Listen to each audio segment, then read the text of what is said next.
அன்புள்ளம் கொண்ட மகர ராசி அன்பர்களே, அனைவருக்கும் எனது இனிய புத்தாண்டு நல்வாழ்த்துக்கள். இந்த புது வருஷத்துல வரக்கூடிய இந்த முதல் மாதம் ஜனவரி மாதம் மகர ராசி அன்பர்களுக்கு எப்படி இருக்கு அப்படின்னு சொல்லி இந்த பதிவில் பார்க்க போறோம். மகர ராசின்றது காலபுருஷ தத்துவத்துல 10வது வீடு, உழைப்பாளிகள்.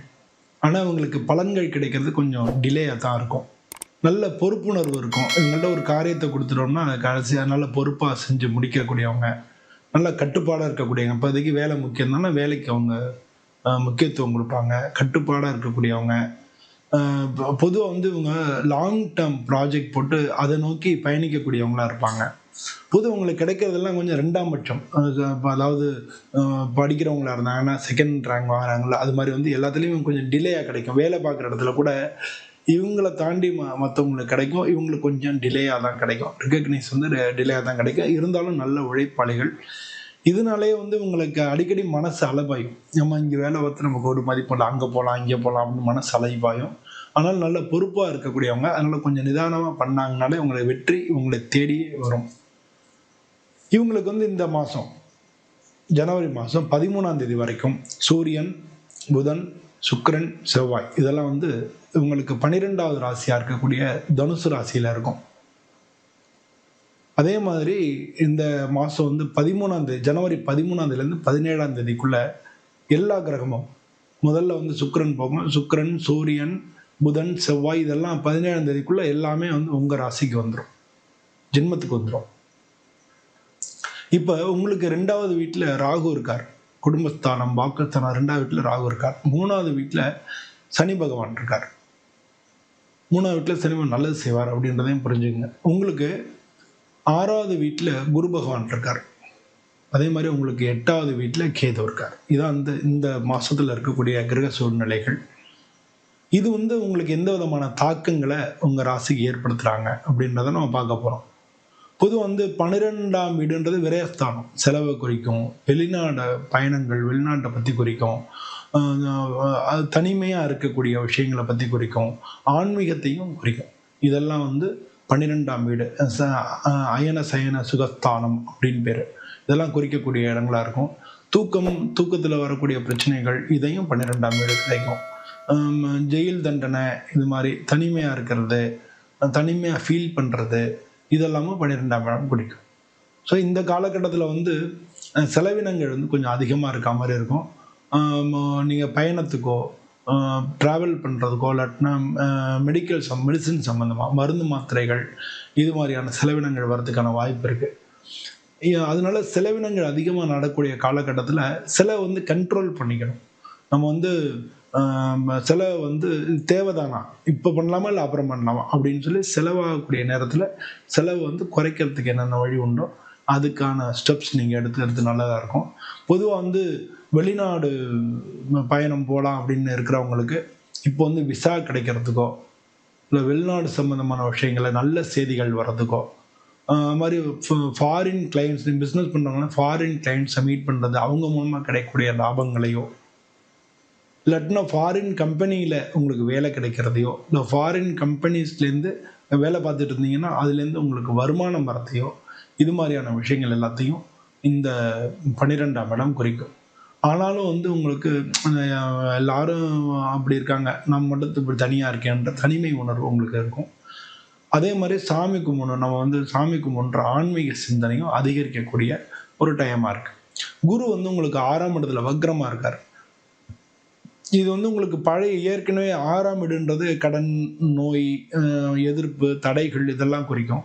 அந்த குருபன் 3ஆம் இடத்துக்கு 12ஆம் இடத்துக்கும் அதிபதியாக இருக்கிறதுனால அவருடைய பார்வை 6ஆம் 12ஆம் இடத்துக்கும் 2ஆம் இடத்துக்கும் விழறதுனால தான் உங்களுக்கு பழைய பிரச்சனைகள் திரும்ப தலை தூக்கும். பட் அது ஹேண்டில் பண்ண முடியும். ஆனால் நல்ல தீர்வு கிடைக்கும். ஸோ இதெல்லாம் இந்த காலகட்டத்தில் நடக்கிறதுக்கான வாய்ப்புகள் இருக்குது. வேலையில் காம்படிஷன்ஸ் இருக்கும். நீங்கள் கவனமாக இருக்க வேண்டிய விஷயங்கள்னா ஹெல்த்து இஷ்யூஸ் வரும். அதனால் ஹெல்த் அவேர்னஸ் இருக்கணும். பழைய கடன்களை இப்போ தீர்க்கறதுக்கான வாய்ப்புகளும் உங்களுக்கு கிடைக்கும். ஏன்னா 6ஆம் இடத்துல குருபவன் இருக்கிறதுனால ஏற்கனவே இருக்கக்கூடிய கடன்களை நீங்கள் தீர்க்கறதுக்கு உண்டான வாய்ப்புகளும் இந்த காலகட்டத்தில் இருக்கும். உங்களுக்கு 3வது வீட்டில் சனி பகவான். 3வது வீடுன்றது என்னென்னா கடின உழைப்பு, தைரிய வீரஸ்தானம், கடின உழைப்பு, கொஞ்சம் பயம் வர்றது, அது மாதிரி வந்து கம்யூனிகேஷன், தொடர்புகள், பேச்சு, இதெல்லாமும் குறைக்கும்.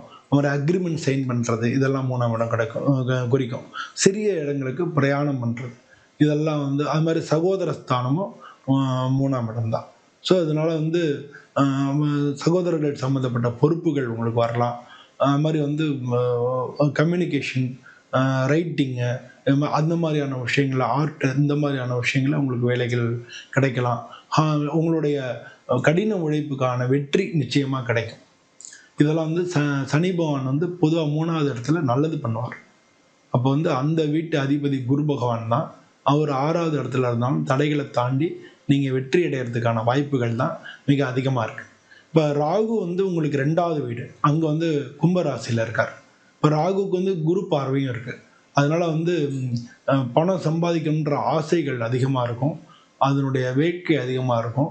அது மாதிரி உங்களுடைய பேச்சு வந்து நல்லா எடுபடும், உங்களுடைய பேச்சுக்கு வந்து நல்ல மதிப்பு இருக்கும், பேச்சு எடுபடும். குடும்பத்தில் வந்து கொஞ்சம் கவனம் செலுத்த வேண்டி வரும். ஏன்னா குடும்பஸ்தானமும் 2ஆம் இடம் தான். இல்லாட்டினா வாக்குவாதங்கள், பிரச்சனைகள் அப்படின்ற அந்த பிரச்சனையும் உங்களுக்கு நீங்கள் மாட்டிக்குவீங்க. அதனால் குடும்பத்தின் மேலே கொஞ்சம் கவனம் செலுத்த வேண்டி வரும். கேது வந்து உங்களுக்கு 8வது வீட்டில் இருக்கார். 2, 8ல் ராகு, இதுலேயே 8வது வீட்டில் கேது இருக்கார். அதனால் வந்து டக்குன்னு ஏதாவது சேஞ்சஸ் ஏற்படலாம், வேலையிலையோ இல்லை இருக்கிற வீடுகள்லையோ டக்குன்னு சேஞ்சஸ் ஏற்படலாம். அது மாதிரி என்ன ஆகுமோ அப்படின்ற திடீர்னு ஒரு பயம், ஒரு ஒரு பதட்டம், இதெல்லாம் வந்து ஏற்படலாம். அது மாதிரி வந்து உங்களுக்கு மறைமுகமாக ஹெல்த் இஷ்யூஸ் வந்து அதுவும் வந்து தலை தூக்கலாம். இதெல்லாம் வந்து 8ஆம் இடத்துல இருக்கக்கூடிய கேதுனால உங்களுக்கு வரக்கூடியதாக இருக்குது. பொதுவாக வந்து இன்சூரன்ஸு, டேக்ஸ் கட்டுறது, இன்சூரன்ஸ் பண்ணுறது. இப்போ நீங்கள் பிஸ்னஸில் இருந்தீங்கன்னா நம்ம இன்சூரன்ஸ் பண்ணி வச்சுக்கோங்க, இல்லாட்டினா அதில் பிரச்சனைகள் வரும். இன்சூரன்ஸ் பண்ணாததுனால உங்களுக்கு லாஸ் ஆகிடலாம். அது மாதிரி டேக்ஸ் விஷயத்தில் கரெக்டாக இருக்கணும், இல்லாட்டினா அந்த இன்கம் டேக்ஸ் ரைடு அதெல்லாம் வருது இல்லையா, அந்த மாதிரி நீங்கள் அனுபவிக்க வேண்டி வரலாம். ஸோ அதனால் இந்த மாதிரியான விஷயங்களை நீங்கள் கொஞ்சம் கவனம் செலுத்த வேண்டியதாக இருக்குது. இப்போ வந்து இது ஜனவரி மாதம் 13ஆம் தேதி வரைக்கும். ஜனவரி 13க்கு மேலே 17க்குள்ள சூரியன், சுக்கிரன், செவ்வாய், புதன், இந்த 4 கிரகமும் உங்களுடைய ஜென்மத்துக்கு வந்துடுது. ஜென்மத்தில் இந்த கிரகங்களினுடைய மாற்றம் உங்களுக்கு எந்த விதமான பாதிப்புகளை உள்ள நல்லதோ ஏற்படுத்தும் அப்படிங்கிறத பார்க்க போகிறோம். இந்த பொதுவாக இந்த லைஃப் வந்து உங்களுக்கு சேஞ்ச் ஆகக்கூடிய ஒரு காலகட்டமாக இருக்கும்.